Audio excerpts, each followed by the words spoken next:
This is Dr. Rob Harter with the Nonprofit Leadership Podcast, Making Your World Better. What does it take to be an effective nonprofit leader today? What are the biggest challenges? What are the biggest obstacles? How should nonprofits fundraise in an economy that is constantly changing? All of these reasons combined led me to start this show. And it's my hope that through this series, people can learn not only what it takes to be an effective nonprofit organization, but to hear from effective leaders who are successfully making a positive impact in their communities. We hope you enjoy the show as together we hear how they are making their world better. Welcome to the Nonprofit Leadership Podcast. Well, we have another guest to talk about retention and recruitment. I know we've had a lot of guests on the show about this issue, but I continue to hear from many of you that are dealing with this literally every day. Every week. I mean, this is an ongoing challenge that you're experiencing right now in your nonprofit organization. It's a big deal. And this is nationwide. And this is for all types of nonprofits, small, medium, large. They're all dealing with this. And so I thought this is very important. And actually, what's nice about having Mariya on the show today, she runs an organization called Charity Search Group. And so this is a group that's what they do. They help you find the next person that you need on your nonprofit team.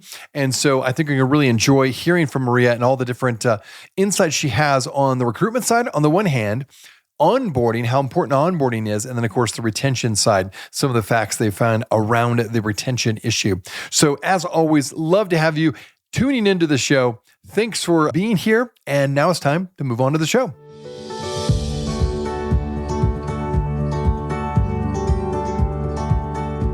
This podcast is sponsored by DonorBox. DonorBox, helping you help others with the best donation forms in the business. Well, Mariya, thanks so much for being on the show today. Thank you for having me. You bet. Well, you have an impressive track record in the nonprofit sector, from raising over $20 million to helping organizations navigate complex leadership transitions. Can you start by sharing just a bit about your background? I always like to have my guests share a bit about what they do, why they do it, and specifically for your organization, what inspired you to help focus your efforts on helping nonprofits find top leadership talent? Yeah, thank you. That's an interesting question. I find it that if you spend a long time in the nonprofit sector and you talk to other nonprofit professionals, everybody has this shared story of how you fell into it somehow and it wasn't the original plan.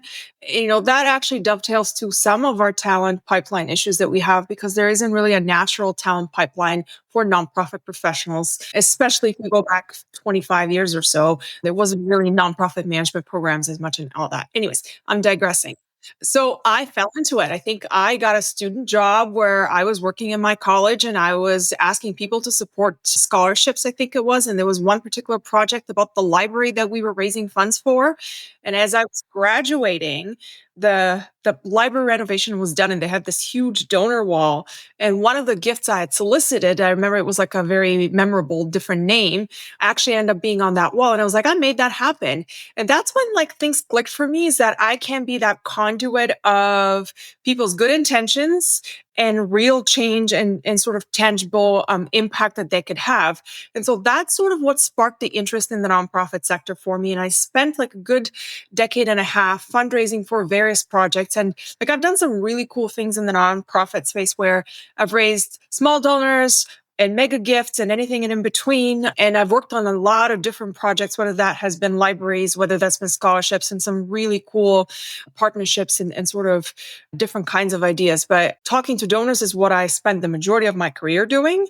And so what I noticed as a trend even back then is that every time we had a role that we needed to fill in the nonprofit space, the hiring manager always complained that there was never good people and it was really difficult to hire, and roles kept on getting vacant more and more. And if you've ever read Penny Burke's, for example, research on if you lose your development person, you're going to lose $70,000 in revenue. And I think that number is probably 20 years old now. So with inflation and money, it's high, right? So that was just building up on it. And I was like, well, okay, I got also lucky to be able to manage a whole bunch of people. And so I was like, well, I can combine my passion for fundraisers and my leadership skills into helping organizations hire better, right? Let's go find these people and let's help people see the opportunity in folks. And I think that's sort of where I contacted a recruiter that I had been working with on a role I didn't end up getting. And I think this is one of those stories of where not everything that doesn't work out necessarily means it's a failure. Sometimes it comes back as a boomerang and it works out really great for some. And so I was like, "Hey, do you need help? I know fundraising and I like hiring. I can help you find people." He's like, "Funny you ask. I was just thinking of." And so I ended up doing a lot of work in the nonprofit space where I was helping organizations find folks, right? And then one thing led to another, and then I started my own company. And I think what really drove me was the fact that it gave me an opportunity to impact multiple organizations all at the same time. Because as a fundraiser, I could only raise money for one organization I'm working with. But as a recruiter, I can find 10 development directors or 10 executive directors to advance 10 different missions. And then I don't have to just care about education. I could also care about healthcare and women's health and the local pet shelter, a circus school, and a whole bunch of other things. And so that's sort of what excited me and got me into this world. And what we do, and I think what makes us different, is that we specialize in small to medium sized nonprofits. So when I say small to medium size, and I talk to some really small folks, some of our clients are sort of have a budget of $1 million or less. Some of our clients have budgets of 50 million and they still consider themselves small organizations. Somewhere in between is where we do a lot of our work for two reasons. One, because they don't always have the household brand names of like a St. Jude's, for example, or something that everybody has always dreamt of working at, right? And that's one. And then the second one is their HR departments are not set up to do hiring so often that they know really what they're looking for. Like I talk to lots of HR folks who have never done fundraising and have like one role a year to fill, right? And so trying to get that learning curve going every time, it's a lot of resources for an organization. And we can come in with all of the knowledge that we bring, do what we need to do, and get out and let the HR people and the hiring managers do what they need to do in the meantime. Now, I've had several guests on the show to talk about recruitment and retention. These are huge issues right now. So when it comes to the recruitment landscape, maybe there's two parts to this question. How have you seen the recruitment landscape evolve for nonprofits in recent years? And particularly since COVID and the Great Resignation, what are some of the biggest challenges that we are all facing now in the nonprofit sector? So I think that things have really shifted. I was talking to my team yesterday and I said, every year at this time of year, I make this, 10 predictions for what the talent recruitment space is going to look like next year. And like 3 years in a row now, I've talked about this whole hybrid versus remote versus on-site thing. And every year I say it's going to resolve itself next year, and then it doesn't. And I think it's really shifted. There's a lot of burnout in our industry, and people are just not willing to stick with the job. So many times they're not leaving for another role. They're just leaving the sector or taking a break. Like we're seeing a lot of that. And it took a little bit of time to show itself on people's resumes and whatnot. But on a practical sense, I think what's happened is, particularly post-COVID, we had a whole bunch of organizations that scaled because the needs for their services just blew up. Like think mental health space, right? Like there's so many community organizations that are in that space. There was also, and this is one of those things that, if we look at how nonprofits are funded, like I appreciate a sort of a large gift that comes out of nowhere, but sometimes that also is like the flavor of the week. So whatever folks really wanted to invest in, like it created a whole bunch of opportunities for some organizations, feast or famine, right?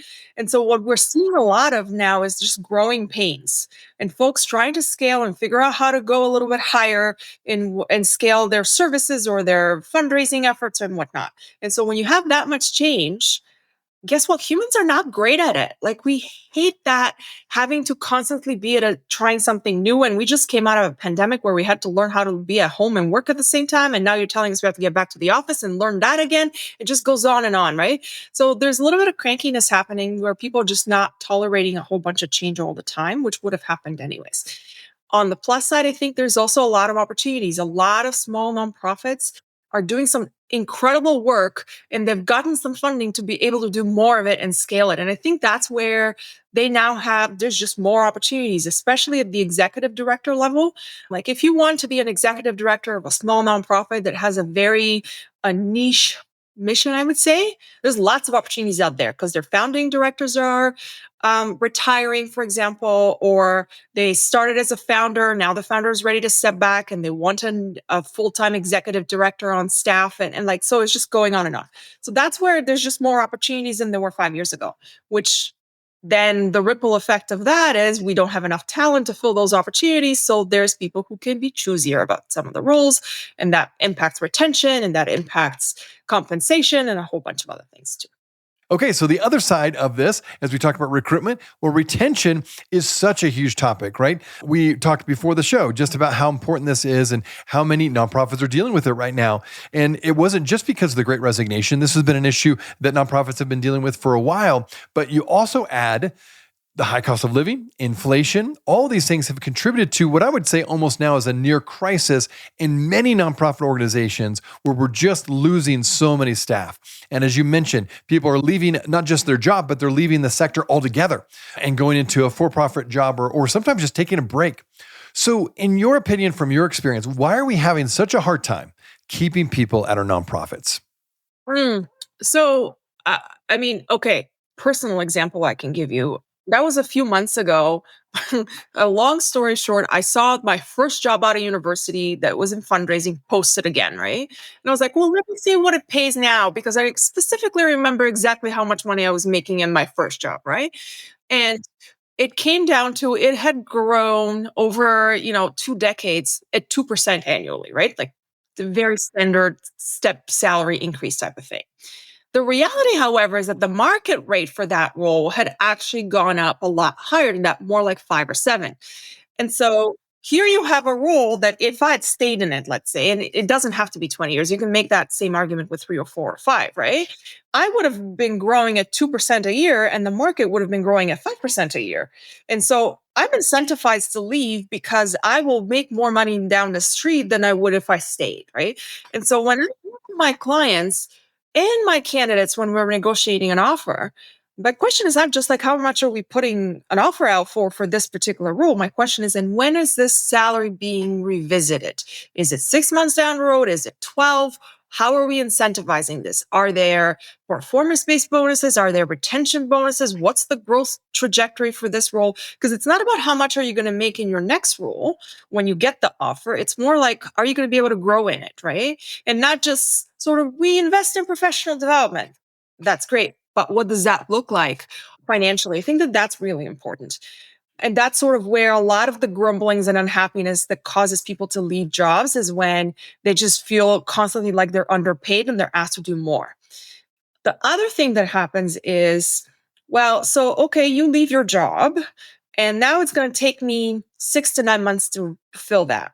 And what happens to your colleague that was sitting next to you is now they're doing two people's job, getting paid for one and getting burnt out at the same time. So guess what happens? They leave too, right? And so then we just kind of perpetuate the problem. So that's the other piece that we constantly see. And so for example, when I work on executive search and we sometimes would have an internal candidate.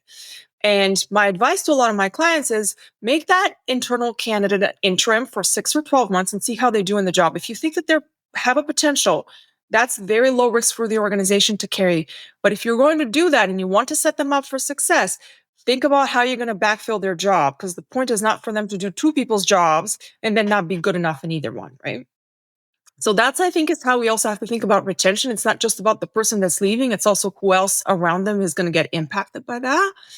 And then the third one that I think is really important, and I understand it could ruffle some feathers when I say this, but we don't invest enough in leadership and management training in nonprofit managers. And I have spoken to many C-suite candidates who will tell you they've never hired an executive coach, they've never had an opportunity to work on management skills. And I, from my personal experience, will tell you, even though I was managing lots of people, I can easily get approved to go to a fundraising conference that will get me to meet my goal faster or make larger gifts. But if I had said that I want to go to a conference on staff management and emotional intelligence, I don't know if it's the same thing, right? So I think we just don't invest enough in being good managers. And then that, I think, trickles down to staff. Well, this is so important to talk again about the retention and recruitment side, both sides to this. And another thing that you really highlight in your work there at CSG is within the recruitment process is specifically ensuring that equity, diversity, and inclusion are woven into every step of the recruiting process. So talk about that. How do you make sure that happens with the nonprofits you work with? So I'm very fortunate to have a team that represents a broad range of different lived experiences and communities. And many of them are experts in the DEI space themselves. And I think what's really important is that, like, our role is to ask the questions. We cannot possibly all have the answers, but it's really important that we ask the questions.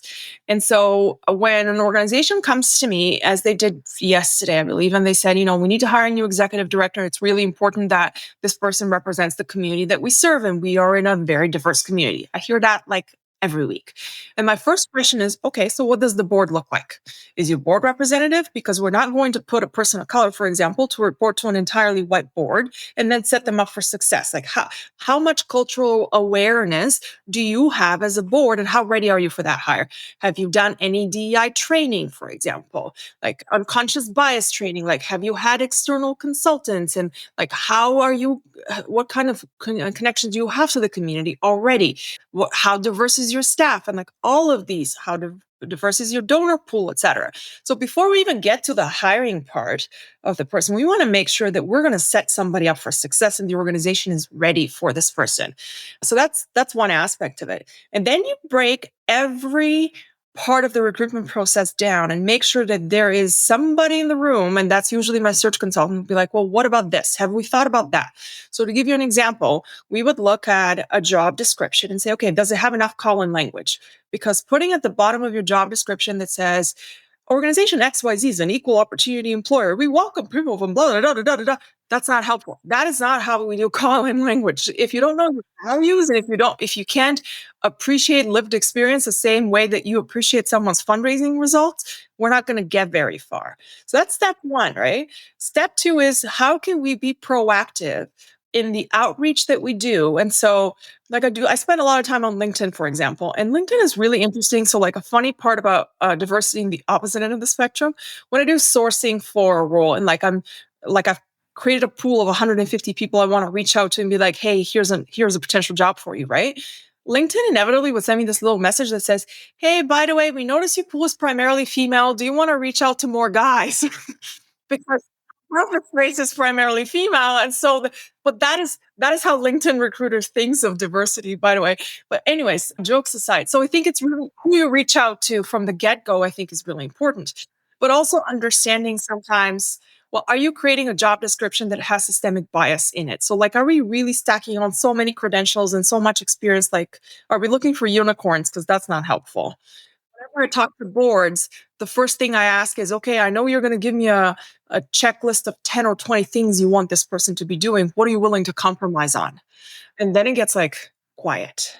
And so that's when we think through these things. Then you have to support the candidate and the board, or whatever the search committee and hiring manager looks like, to create as bias-free of a recruitment process as you possibly can. So there's that, and then sort of work through every stage of that process. And then you need to make sure that the organization is actually ready to onboard this person properly. And I think, if going back to retention and DEI or anything else that you're trying to do differently about hiring, it goes back to not just hiring the right person, but are we actually going to onboard them? Because I will tell you, 9 times out of 10, it's onboarding is an afterthought. And folks are like, well, by the time I started, the person had already been gone for 3 months, and there was no one in the organization to tell me I had to go and find out all these things, right? That's not, that piece doesn't make people feel good about the job that they're going to have. We'll be right back. Are you looking for an easy and effective way to boost your nonprofit's donations? Look no further than DonorBox, the online fundraising platform that streamlines your fundraising efforts, maximizes donations, and simplifies giving for your supporters. With DonorBox, you can create beautiful donation forms, accept digital wallet payments, track donations, and send auto receipts. And the best part? There are no setup or monthly fees and no long-term contracts required. So what are you waiting for? Visit donorbox.org today to get started. That is donorbox.org. Hey friends, thanks so much for listening to the Nonprofit Leadership Podcast. Many of you know that I provide leadership and life coaching. With my 30 years of nonprofit experience, I know firsthand how hard leaders like you work. I also know how important it is to have someone you can call on and to get help with the barriers and leadership challenges you will face both professionally and personally. I really want to help people thrive and become all they were meant to become by providing coaching and consulting services.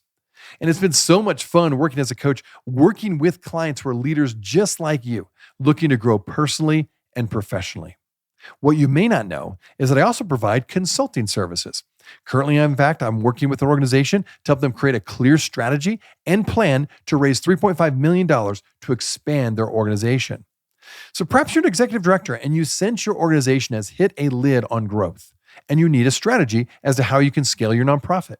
Or perhaps the culture you set out to create is not the culture you have currently and it's impacting your staff retention. Or maybe you're facing a major resource challenge and you don't know what to do. That's where I can help.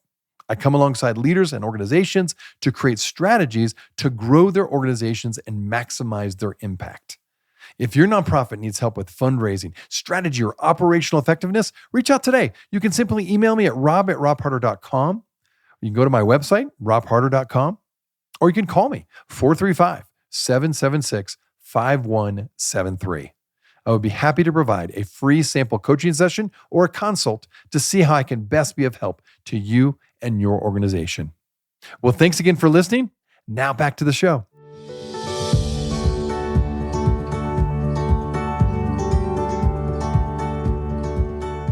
Well, I know a lot of the things that you do when you do your work is collaborating with other organizations. And I know for any nonprofit, that's so critical, is to collaborate well with others. So when it comes to working with others in collaboration, what types of organizations do you typically partner with to make a meaningful impact in the nonprofit sector? Yeah, so we work nationally, right? And we do a lot of work on the East Coast, we do a lot of work on the West Coast, and then we've done work in 25 different states. And so we've spent, quite a bit of time in a place like Texas that is booming with nonprofit organizations that are scaling. And also lots of our national partners that are looking to have regional representation would go to a place like Texas, but not just Texas. Arizona is another one, and so many more. But I think that what all of our clients have in common is the fact that they're very well aligned with the missions. Their mission is very well aligned with our values. So our team is really, every client that we have, we actually miss them when we're done talking to them. And like we've finished, and I was like, hey, by the way, like we get into a groove of talking to you every other week. And now all of a sudden we don't anymore, but we really care about their missions. And I'm very fortunate that 60 to 70% of our searches are repeat clients. So like we tend to stay with an organization and there's one particular one where it's been sort of the hire becomes the hiring manager, and then the hire of the hiring manager becomes another hiring manager. And like, I love that. And I think that, so mission alignment is really important to us. The other part of this is we want to work with organizations that are somewhat overlooked or are easily intimidated by large search firms. So sometimes they feel like they don't have the budget and they're a little bit intimidated. And sometimes, honestly, their roles are such that are a little bit trickier, and a large, busy firm may not have the time and resources to dedicate to them. And so this is where sort of the local arts center are like a favorite clients of ours, right? Those kinds of small teams and small shops that need a lot of help, and their boards have never hired an executive director before, for example, or something like that. That's where we come in. The last other part of this is work that's really important to me and to my team is for us to be able to advance organizations that are looking to bring about a more diverse nonprofit sector broadly. And so a lot of the work that we do is with marginalized communities, where looking for fundraisers that intersect their cultural background and cultural awareness with the work that they need to do is where we come in. And so being able to make fundraising professionals who may not necessarily have worked in their communities be seen and be sought after by a recruiter the way you normally would be is really important to us. And so sometimes we help bridge that gap as well. Well, when it comes to the future of nonprofit leadership, what would you say when it comes to board leadership specifically? Board leadership and board engagement is so critical. It's one of the most critical factors, in fact, in a nonprofit success, especially during a leadership transition. So, when it comes to the role a board can play, what is the most important thing for them to know in the recruitment process? How can nonprofit leaders ensure today that their boards are actively engaged and aligned with the organization's goal during these key moments? Yeah. So a lot of this rests on the shoulder. The most important job a board has is to hire an executive director or CEO, depending on the organization. That's the most important thing, right? The funny thing is they most of the time only have to do it once in their term, if they have terms. That's a different question. And and so the most important thing they can do is just be present and engage in the process. Right. If you're not there, if you're not engaged in the process and you just want to delegate it, like the worst kind of recruitment, what I've seen is an executive director of 15 or 20 years is about to leave the organization and they've built a board that basically says, oh, Judy, she knows what she's doing. We just kind of rubber stamp whatever she wants us to do. All of a sudden, Judy says, I want to retire. And they're like, okay, Judy, go find your replacement. And so what do you get? Judy 2.0 kind of. Is that what the organization needs? Who knows? Is that what the staff wants? Who knows, right? We see that a lot. So I think being present and showing up is really important. When I talk to boards before we engage with them, I tell them, listen, this is going to take 30 to 40 hours of your time. And I'm grateful that you're going to spend this time volunteering and engaging in the process, but I also need you to plan to be present for it.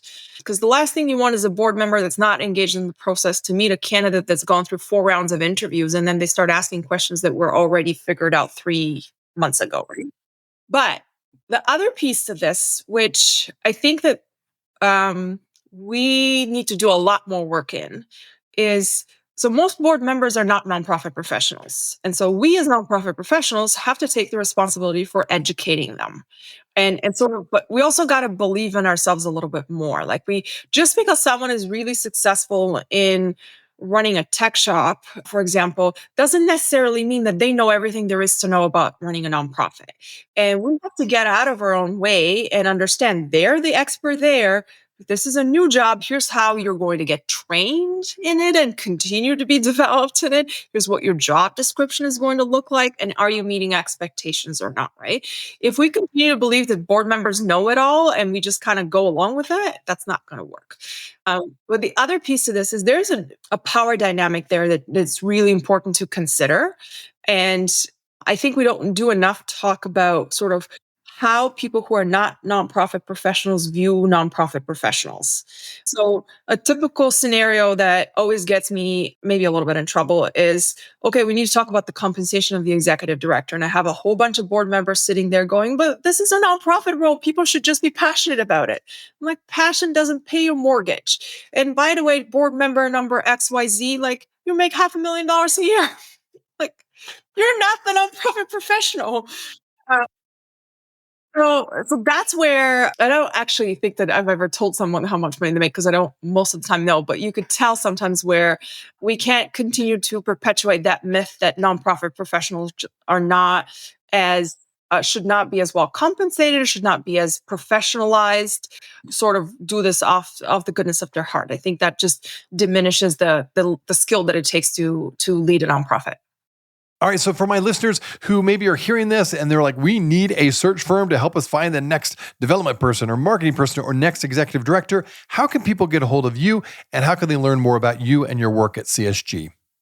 Yeah, I mean, I live on LinkedIn. So I think following me on LinkedIn, following CSG on LinkedIn, not only will tell you what kind of clients we work with and some of the roles that we're looking to fill, but I think I also really take my responsibility seriously when it comes to generating a dialogue and trying to advance the nonprofit profession more broadly. It's not just about getting a hire in this role and whatnot, but I really want to make sure that we're continuing to have these discussions because if we don't talk about it, we're not going to change minds. And sometimes we're not going to get it right the first time. We're not going to figure it out. But if we continuously keep at it, I think eventually there'll be a breakthrough and we'll slowly change things. So that sort of is some of the content that I generate and some of the questions that I try to pose. And I always like connecting with nonprofit professionals because I'm a fundraiser at heart. I like to talk to people. So I never shy away from anyone that says, hey, can we, talk shop about fundraising strategies? Like we're hiring for that matter. Well, Mariya, thank you so much again for taking time to be on the show. I can't say enough how important this issue of recruitment and retention are. So thanks for what you're doing to help nonprofits find the talent they need. Thank you. Hey, friends. Well, I wanted you to know that this podcast can be found on iTunes, Spotify, Amazon, Google Podcasts, and wherever you listen to other podcasts. I also want to encourage you to like, subscribe, and share this podcast with others. This will actually help us get this great content out to more nonprofit leaders just like you. You can also join the Nonprofit Leadership Podcast community. Find other resources and interviews of past guests all on my website, nonprofitleadershippodcast.org. Well, thanks again for listening. And until next time, keep making your world better. And don't forget to subscribe to my YouTube channel, the Nonprofit Leadership Podcast. Go to YouTube and look up Nonprofit Leadership Podcast. We'll see you there. This podcast is sponsored by DonorBox. DonorBox, helping you help others with the best donation forms in the business.